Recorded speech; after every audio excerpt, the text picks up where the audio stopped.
I've yet to talk about it on this channel, but I am a massive Survivor and Big Brother fan. And some of my fondest memories of watching television came from these reality series. As a kid, I remember my entire family cheering Ozzy on as he was comp beasting his way through Survivor Cook Islands. And I also remember all of us laughing hysterically as Dr. Will puppet mastered his way through most of Big Brother All-Stars, making sure to roast all of his fellow cast members in the confessional booth along the way. And my love of these two competitive reality shows led me to also start watching game shows like American Idol. And I mean, Simon Cowell ridiculing a bunch of people who can't actually sing was peak entertainment for a young screen stories.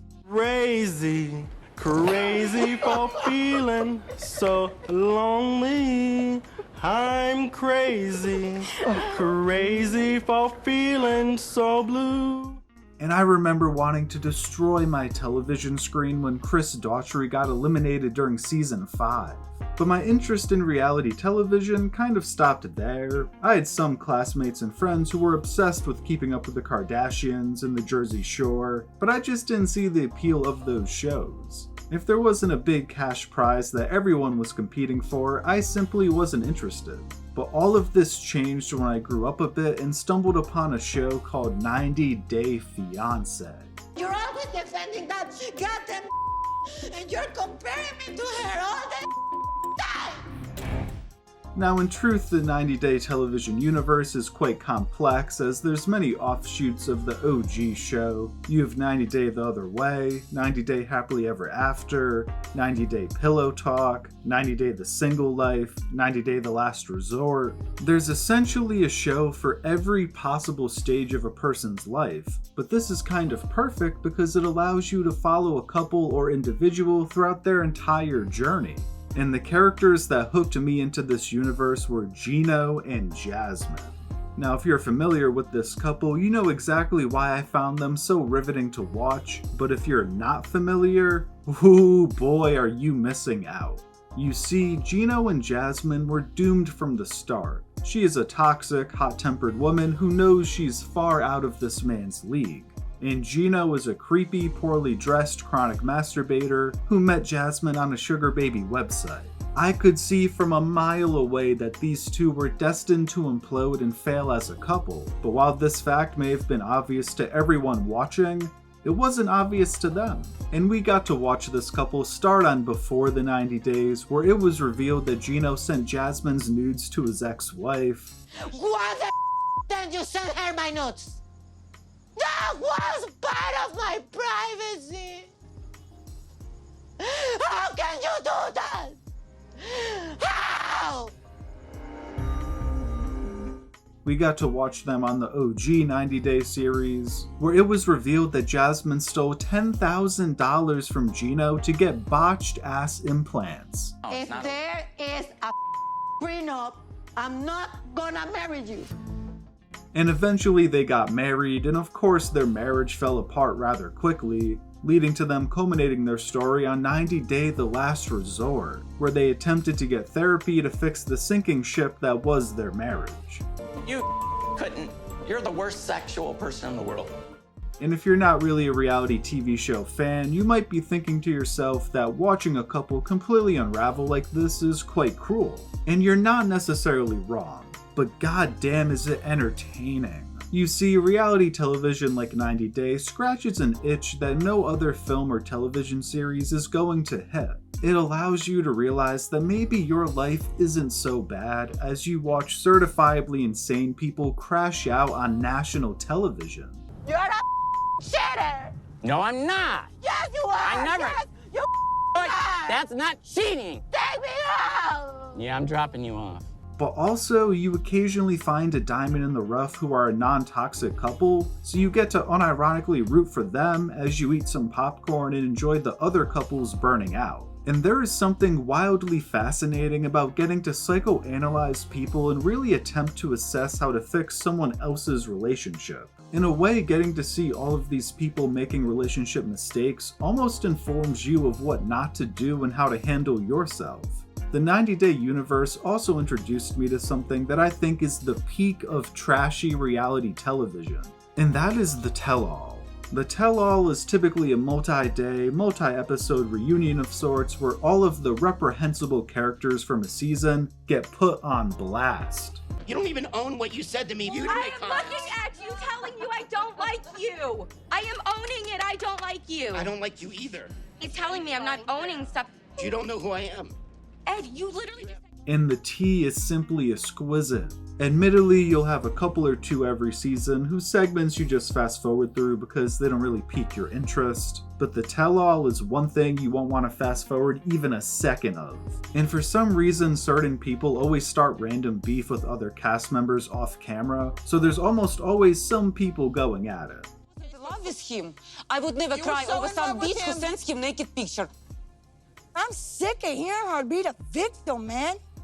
If you don't like Mike don't want you, text your ass home. Now, finding the 90 Day Fiancé television universe a few years ago truly opened my mind to the possibility of other reality television series, because as someone who loves to really analyze movies and break scenes down and whatnot, watching reality TV was a nice change of pace. It allowed me to simply revert my brain into battery saver mode and just enjoy some good old chaos and tea. And then, once I was done watching, I'd find myself analyzing all the mistakes these toxic couples made and thinking of how I'd maneuver differently if placed in their predicament. And I must admit that Love is Blind has also become a personal favorite in this field of trashy reality TV. I'll be honest, Love is Blind is a lot more cringe than 90 Day in general because the concept is kind of insane. Essentially, if you're not familiar, hopeful couples meet each other and start dating one another inside of pods where they can't actually see who they're dating. And within just 10 days, they decide if they want to propose to someone, again I must emphasize, without knowing what they look like. And some of the conversations we get here are just so deep. I know my worth, like 1,000%. Like I know who I am, I know what I bring to the table, and I know everything I'm worth. I mean, how could you not fall in love with someone who said something like that to you? Now, Love is Blind hits a bit of a different niche than 90 Day because 90 Day Fiancé actually has a good amount of success stories. There's generally some people who go on that show to find love and end up in a happy relationship. But Love is Blind has a much lower success rate, naturally based off of the concept. On average, it feels like maybe 1 or 2 couples per season say yes at the altar when everything is said and done. But this means that the tea is even more crazy and hectic sometimes. Occasionally, people go on the show with the boyfriend or girlfriend back home. Sometimes people are disappointed when they get to the appearance reveals. Sometimes people just go on the show for clout and to gain Instagram followers. Sometimes people lie about looking like Megan Fox. I don't even know if it's MGK's wife or his girlfriend. Megan Fox? You saying you look like Megan Fox? And just like 90 Day, we get a reunion where all the tea can be spilled. And it is glorious to watch unfold. And again, this kind of allows us to all put our therapist hats on and psychoanalyze these people, and in a weird way prepares you for odd scenarios, like when your girlfriend steals $10,000 to get botched ass implants. If you're thinking of watching Love is Blind based on my recommendation, I will also share with you my foolproof method for binge watching an entire season. So you watch the first 4 or 5 episodes when everyone's in the pods, as this allows you to form a connection with certain cast members and determine whose story you're actually invested in. Then moving onward, you simply fast forward to the group reunion segments and only watch the moments with your favorite couples. This saves you a bunch of time and will ensure you can spare yourself from the boring couples, because I will be honest, there's a few people who just are not good television. Watching them is kind of akin to watching paint dry. The entire cast of season 8, I'm primarily talking about you. And then you end your binge of a season by watching the reunion where all the tea is spilled, and you can be informed of the highlights, or most of the time lowlights, of the couples you fast forwarded through. Now, as much as I have grown to enjoy some reality TV and I've spent quite a bit of my screen time watching it, I do have my limits. Like, I tried to watch Too Hot to Handle because Netflix suggested it to me after I finished binging Love is Blind, and that show was just a bit too brain dead for me. Like, I want to put my brain in battery saver mode while watching reality TV, don't get me wrong, but I don't want to have to completely separate myself from consciousness in order to enjoy something. Shows like Fuckboy Island were kind of also in this zone for me. I suppose they're just a little too degenerate, if you will. But the last show I want to talk about that absolutely shocked me was MILF Manor. Now, I know, it sounds awful and degenerate from the title, and season 1 of the show was terrible. You don't need to and shouldn't watch season 1. But season 2 of MILF Manor was a lot of fun, y'all. Now, the general concept for season 1 was to have a villa full of MILFs who wanted to date younger men. But the twist of the season was that these younger men were secretly their sons. And I know, that sounds sick and twisted and awkward, and it was. The twist caught all the cast members off guard, and season 1 was just a train wreck.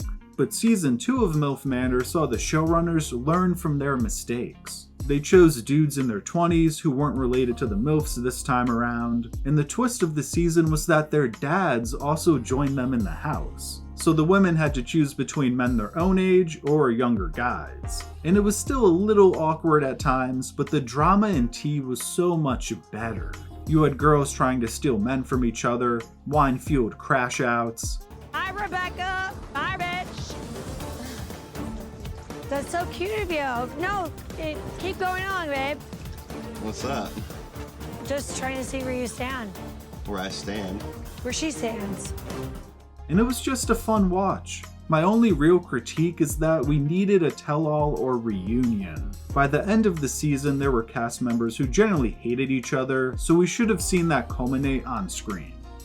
All this to say that if you're like me and are a massive film nerd who loves introspective media and spending far too much time analyzing and discussing nerdy things, you should give reality TV a shot. It's a really nice change of pace, allows for a more passive viewing experience, and if you want, you can psychoanalyze the crazies on these shows. So if I've convinced you to potentially dip your foot in the waters of all this entertaining chaos, I'd recommend Season 1, Season 5, and Season 7 of Love is Blind, any season of 90 Day that has Gino and Jasmine on it, and yes, even Season 2 of MILF Manor. If you watch any of these shows and find yourself generally hooked on all the drama and the tea, then maybe, just maybe, you'll also fall in love with Trashy Reality TV just as I have.